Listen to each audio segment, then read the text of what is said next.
En la antigua Grecia existió un filósofo helenístico llamado Epicúreo de Samos, filósofo que posteriormente formó su propia escuela filosófica llamada epicureanismo. Una de las principales intrigas existenciales de Epicuro fue saber por qué Dios permite la maldad en el mundo. Y para poder cuestionar este problema, formuló el siguiente paradigma sobre Dios. ¿Es que Dios quiere prevenir el mal, pero no es capaz? Entonces no es omnipotente. ¿Es capaz, pero no desea hacerlo? Entonces es malévolo. ¿Es capaz y desea hacerlo? ¿De dónde surge entonces el mal? ¿Es que no es capaz ni desea hacerlo? Entonces, ¿por qué llamarlo Dios? Si abrimos bien los ojos nos daremos cuenta que la maldad viene acompañando al ser humano a lo largo de toda su existencia. La maldad extrema, como la crueldad animal, los crímenes de asesinatos y violaciones, son trastornos propios de la psique humana. No es culpa de ningún dios la maldad humana, ya que si nos basamos en las religiones judeocristianas, Dios es un ser lleno de amor puro y gratitud hacia los demás. Por ende, si nosotros fuéramos hijos directos de ese Dios único, no debería existir la más mínima intencionalidad de maldad y crueldad en el mundo. Si somos hijos de un Dios que proclama solo amor divino, no debería reinar mayoritariamente la maldad en el planeta. Entonces, inevitablemente surge una contradicción no menos importante.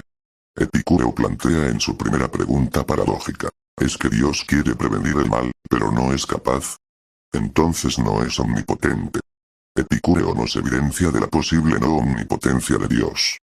Quizás ese Dios, realmente sí tenga las ganas de ayudarnos para prevenir el mal, pero no puede. Por ende, si esto fuera así, no sería del todo poderoso, vendría siendo un Dios con ciertas limitaciones, un Dios más similar a lo que seríamos nosotros los seres humanos, una entidad no perfecta, no omnipotente. La segunda pregunta que plantea Epicúreo dice: ¿es capaz, pero no desea hacerlo? Entonces es malévolo. En esta segunda pregunta, Epicúreo nos advierte que pueda existir una posibilidad de un Dios malévolo y cruel, ya que teniendo en su poder las capacidades de prevenir el mal, no tiene ningún interés en intervenir para salvarnos. La tercera pregunta de Epicuro dice: ¿es capaz y desea hacerlo? ¿De dónde surge entonces el mal? Esta pregunta es un poco más profunda. Ya que si Dios es capaz de salvarnos del mal y también desea hacerlo, ¿por qué aún sigue existiendo la maldad? ¿Hay algo más que le impida a salvarnos? En el caso de que existiera algún tipo de energía que le impida ayudarnos, entonces estaríamos frente a un Dios que no es del todo poderoso y tampoco único, el cual debe luchar con otros dioses o energías cósmicas, antes de preocuparse por nosotros.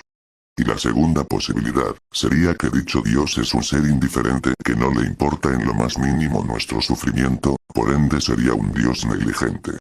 Finalmente, la cuarta y última pregunta de Epicuro dice: ¿es que no es capaz ni desea hacerlo? Entonces, ¿por qué llamarlo Dios? En este caso, Epicuro nos habla de un Dios débil, desinteresado y apático. Un Dios que no posee el suficiente poder para prevenir la maldad y que tampoco desea hacerlo, o sea, un ser totalmente indiferente con falta de fuerzas, el cual no merece que le llamemos Dios. Como ves, todo este análisis que Epicuro realiza es bastante profundo y nos invita a reflexionar sobre la existencia de Dios. Personalmente, no creo que exista un Dios que esté ahí para ayudarnos y tampoco para perjudicarnos. Esto no tiene ningún tipo de sentido, ni evidencia científica. Es entendible que una persona quiera creer y serle fiel a un Dios, ya que a nivel psicológico, la creencia en un ser divino ayuda a nivel emocional y energético positivo a un ser humano. El problema surge cuando comienzan las comparaciones y malas intenciones con otras religiones. Eso es problema del ser humano y la religión, no le eches la culpa al arma, sino al responsable de quien las toma. Debemos comprender que no hay ningún Dios que nos ayude a salvarnos, esto solamente queda a responsabilidad de nosotros mismos, y no debemos andar rogándole ayuda a un Dios inexistente.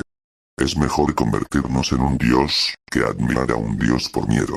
Las religiones fueron creadas para controlar los sistemas económicos y manipular a las masas.